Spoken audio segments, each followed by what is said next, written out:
Mr. Rohit Vyas, welcome to ITV Gold. Thank you so much for giving us your time today. Thank you very much once again for having me. Of course, we need to have you because I have a lot of questions. My first question to you actually deals with the state of Texas. Today, the state of Texas came up with these new voting restrictive laws. They are calling it the voting integrity laws, where they are trying to maintain the integrity of voting in the state. But these are very restrictive towards, especially towards communities of color. Meanwhile, Texas also came up with one of the most strict abortion laws seen in this country, restricting pregnancy at the 6 weeks part. How are you looking at this? Why is this happening, and how is this being approved? Very simple. It's a very strong neoconservative movement, a right-wing movement, to put it very simply, that is gaining ground now. There are many anti-abortionists, for instance, in the case of the abortion law. There are many anti-abortionists who have long wanted to reverse Roe v. Wade, which allowed women, rule over their own bodies and decisions over their own bodies a long time ago. And they want to reverse that and make it a highly conservative society, as it were. And I think they've begun to gain ground in a place like Texas, for instance, a southern state that has large pockets of conservative populations and who believe in much of this, and that's what it is. There's also the conservatives who believe that there should be more voting restrictions, especially after the Trump situation, where they thought that the election was taken away from Donald Trump, which is not the case at all. And so these movements have been gaining footholds at the grassroots level and seem to be gaining ground now as we move forward. I consider this a very ominous trend for the rest of the country, although much of the rest of the country will not probably follow suit.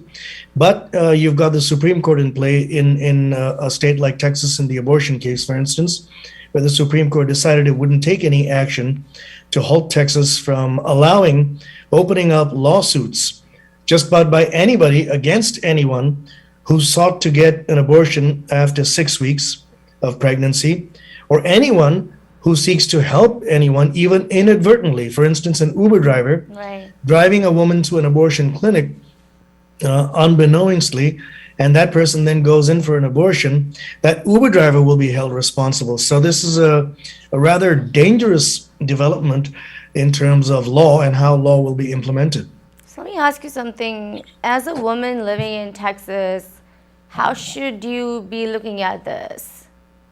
We'll have to ask the women living in Texas, but as a man looking at women living in Texas and those who might want freedom of choice, it's a very difficult situation for them. I expect many of them will start to cross border lines and go somewhere else to get an abortion if they have to. And by the way, these laws also affect those who have been impregnated through incest or rape and all the rest of it. It's not like there's any exceptions, that are being made for women. It's basically the concept of life. When is the embryo actually a living creature, living human being?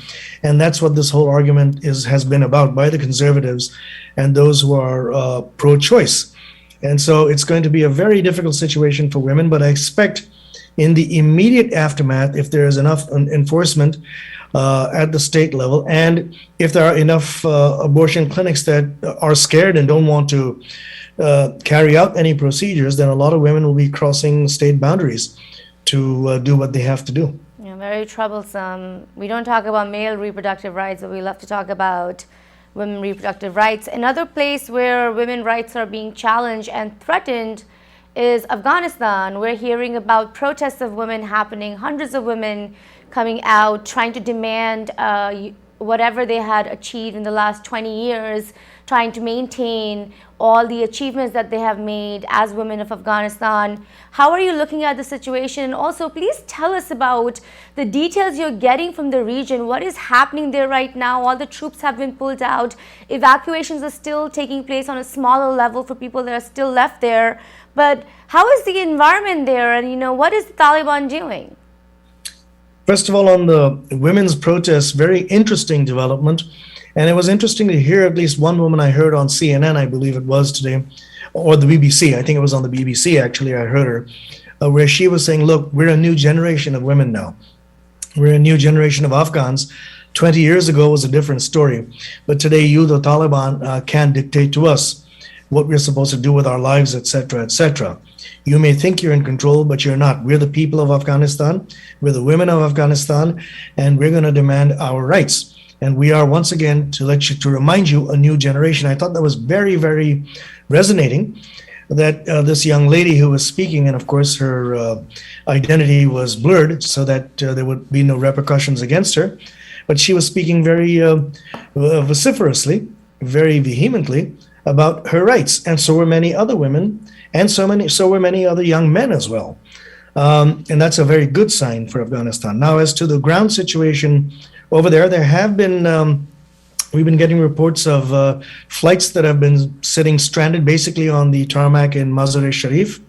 And those were supposed to be evacuation flights arranged through third parties, such as Qatar, such as the United Nations. There are also United Nations officials who are coming into Afghanistan on special flights for negotiations with the Taliban to talk about humanitarian aid, etc., etc.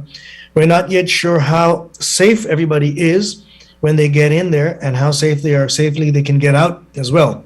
But it doesn't look too good because by all accounts, many people are being stopped. Now, the Taliban say we're stopping only those who don't have proper paperwork. But that does not seem to be the case entirely, because many of those in Mazar-e-Sharif, for instance, do have the proper paperwork. Many have American citizenship, we hear. Many have other nationality citizenship. And they're all sitting there stranded at the airport. They've been deplaned. Many of them were on planes waiting and couldn't get out, and haven't been able to get out for about a week now, we believe. So the situation is very much fluid. Now, the Taliban spokesman addressed a news conference with the international press this morning and this evening, Afghan time, where he asserted the fact that there is no government and they were trying to put a government in place. Right. And therefore, they've just announced a caretaker government to sort of get things in order. But the problem here is the world is taking the Taliban at its word. All right. Now, can you trust the Taliban? I don't think you can. The other interesting thing that was happening was, if you heard the protesters, they were all, shouting slogans against Pakistan. And many of them came on television saying that the Pakistan and the ISI of Pakistan were involved in supporting the Taliban. And for instance, in Panjshir, which is a mountainous region not far from Kabul, about 60 miles, I believe, northeast of Kabul, the Panjshir Valley was holding out. There are a lot of soldiers, former Afghan troops who are there. There are many rebels who are there, led by Ahmad Massoud, the son of Ahmad Shah Massoud, who was assassinated in Paris just a few days before September 11th in 2001. And he was the man who led the movement again to get the Soviets out. So this is his son leading that movement. Now we hear the Taliban claim to have taken over Panjshir. The protesters in Kabul were supporting the holdouts in Panjshir, saying, leave them alone, they are going to be our leaders, etc. So very interesting dynamic playing out in Afghanistan. But interestingly, the Afghan people in these protests accusing Pakistan directly and its intelligence wing, the ISI, of being behind putting the Taliban there in power. Well, what I found interesting in the Afghanistan situation was the fact that they kind of don't have the money to run a government, and they need help from many countries around them, and there are many sanctions that have been, sent against Afghanistan. So it will be very interesting to see what happens on that. And I'd like to now discuss again with you, we've been discussing this, the issue of the COVID-19 surge in this country that we're seeing towards the end of the summer. Hospitalizations are at its highest levels that we have seen in the summer. We're seeing about 1,500 people die every single day in the country. How are you looking at this situation in a political manner, and how are you looking at these governors that still are not changing their stand on mask mandates or vaccine mandates? And in fact, on the COVID surge, we're going to see a lot more once schools open. Some schools have opened already beginning today. Right. Many are opening sometime during this week, most likely by tomorrow. At least half the schools in the country will be open. And we're going to see how that plays out, especially with the anti-mask mandate, if you will. by state governors. Okay, namely Florida, Texas is two examples over there. But this is obviously still a political matter, and it will remain a political matter. One doesn't know when they will understand, when politicians of all hue and color, by the way, not just Republicans, I don't want to single them out or single out any particular governor in this case, but all leaders should understand this is the time to lead. We're in a situation which we shouldn't be in. Those hospitals have no ICU beds left, especially in the Southern Belt. They have no ICU beds. There are doctors pleading, just like was happening in 2020. They're pleading with people, please. In the case of 2020, you had people being asked to stay indoors, keep your mouths covered and all the rest of it. Now the pleading is coming in the form of, please go and get that vaccine. We have a solution to this. We don't need to be in this situation. Get that vaccine. It's safe. It's being proven safe. Just get the vaccine. You have two dose regimens that are available to you. If you don't trust the other one, the third one, a single dose one, but at least get these two and get it out of the way. Get yourself immunized. And I don't see what the problem is really, why people are so hesitant when for years, I remember from the 70s, when you were required, when you traveled anywhere internationally, you were required to show proof of yellow fever vaccines, of cholera vaccines, typhoid, all the rest of it. I probably still have some of my old certificates from back then to prove that I had these vaccines in order to travel internationally, anywhere in the world. That used to be the norm.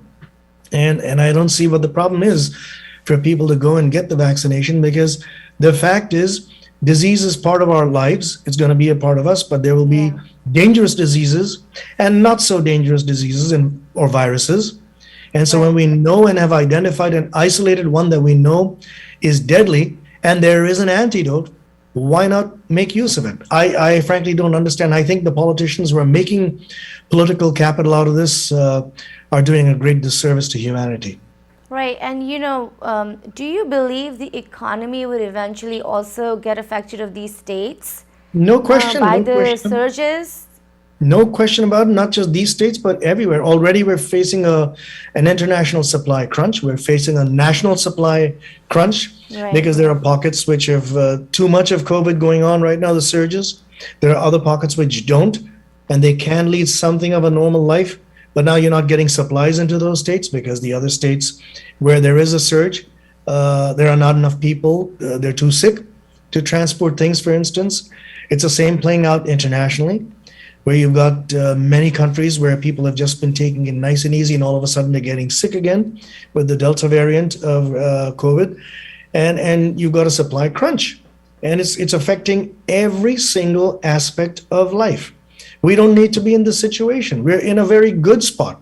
We have a vaccine that will make most of us immune, and we can beat the pandemic. For some reason, it's not playing out, and therefore President Biden is going to address this issue nationally tomorrow, we hear.